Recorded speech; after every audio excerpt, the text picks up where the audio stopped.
ዛሬ የሚያስጨንቃችሁ ወደ ጭንቅ ይገባል። የሚያስጨንቃችሁ ወደ ጭንቅ ይገባል። የሚያውካችሁ የሚያስጨንቃችሁ በኢየሱስ ስም ይሰበራል።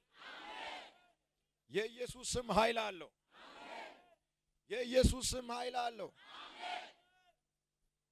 የእግዚአብሔርን ቃል ከአንድ ክፍል አንብቤ በዚሁ ቃል ማወጅና መጸለይ እፈልጋለሁ። ለእያንዳንዱ ሰው ደርሼ መጸለይ እንኳን ባልችል ይህንን ቃል በማውጅበት ጊዜ የእግዚአብሔር እጅ እናንተ በቆማችሁበት ይዳስሳቸዋል። ክፍሉ እንደዚህ ይላል። ማርቆስ ወንጌል ምዕራፍ 5 ቁጥር 1 ላይ የእግዚአብሔር ቃል እንደዚህ ይላል። ወደ ባህር ማዶ ወደ ገርገሶን ሀገር መጡ። ከታንኳይቱም በወጣ ጊዜ ርኩሳን መናፍስት የያዘው ሰው ከመቃብር ወጥቶ ወዲያውኑ ተገናኘው። እርሱም ከመቃብር ይኖር ነበረ። በሰንሰለትም እንኳን ማንም ሊያስረው በዚያን ጊዜ አይችልም ነበር።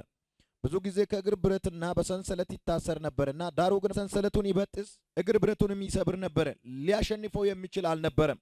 ሁልጊዜም ሌሊትና ቀን በመቃብርና በተራራ ሆኖ ይጮህ ነበር። ሰውነቱንም በድንጋይ ይቧጭር ነበር። ኢየሱስም ከሩቅ ባየ ጊዜ ሮጦ ሰገደለት። ኢየሱስን አይቶ የማይሰግድ ችግር የለም። ኢየሱስን አይቶ የማይሰግድ በሽታ የለም።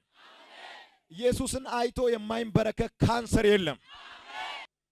ኢየሱስን ባየ ጊዜ ሁሉ ይሰግዳል፣ ሁሉ ይንበረከካል። በዚህ ክፍል ያነበብኩት ክፍል ላይ ማርቆስ 5ኛው ምዕራፍ ላይ አንድ ሰው ሁሉ ጊዜ የሚጮህ አጋንንት የሰፈረበት በብረት ታስሮ ያንን ብረት እየሰበረ እየበጠሰ የሚያመልጥ ማንም ሊያሸንፈው ያልቻለው በተራራ ላይ የሚያድር የሚጮህ ራሱን የሚቧጭር ማንም ያልቻለው ሰው አንድ ቀን ኢየሱስን አይቶ ሮጦ መጥቶ ሰገደለት ይላል። ሰው ያልቻለው ለኢየሱስ ይቻላል። ሰው ያልቻለው ለኢየሱስ ይቻላል። ዶክተሮች ያልቻሉትን የዚህ ዓለም ጠቢባን፣ የዚህ ዓለም ሳይንቲስቶች፣ የዚህ ዓለም የጥበብ የእውቀት ሰዎች ያልቻሉትን ጉዳይ ዛሬ ኢየሱስ ይችሎ ያሳያል። አጠገባችሁ ላለው ሰው ያንተ ችግር ዛሬ ለኢየሱስ ይሰግዳል በሉት። ንገሩት እስኪ። አሜን ነው፣ አሜን ነው። ችግሮቻችሁ ዛሬ ለኢየሱስ ይሰግዳል። የተኛውም ችግር ይሆን ለኢየሱስ መስገድ ይጀምራል። ጭንቀታችሁ ከዚህ ቀን ጀምሮ ይቆማል። ሰገደ ይላል። ኢየሱስን አይቶ መቆም አልቻለም። ብዙ ሰዎችን ያስጨንቅ የነበረ ሰንሰለትን እየበጠሰ እየሰበረ ሰው ያልቻለው ጌታ ኢየሱስን አይቶ ሰገደለት። ስለዚህ ረጅም ዓመት የቆጠረ በሽታ ሊሆን ይችላል፣ ድህነት ሊሆን ይችላል፣ ጉስቁልና ሊሆን ይችላል።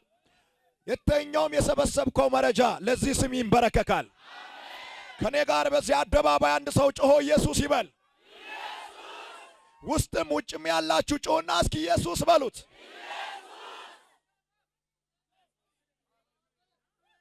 ኖርማል ኬዝ ቢሆን ስፔሻል ኬዝ ቢሆን ዛሬ ለዚህ ለኃይለኛው ስም ይንበረከካል። ሞትን ያሸነፈ ስም ነው ኢየሱስ። መቃብርን የከፈተ ስም ነው ኢየሱስ። የተጠቀለለውን ማተም የፈታ ጌታ ነው ኢየሱስ። ዝጉን መጽሐፍ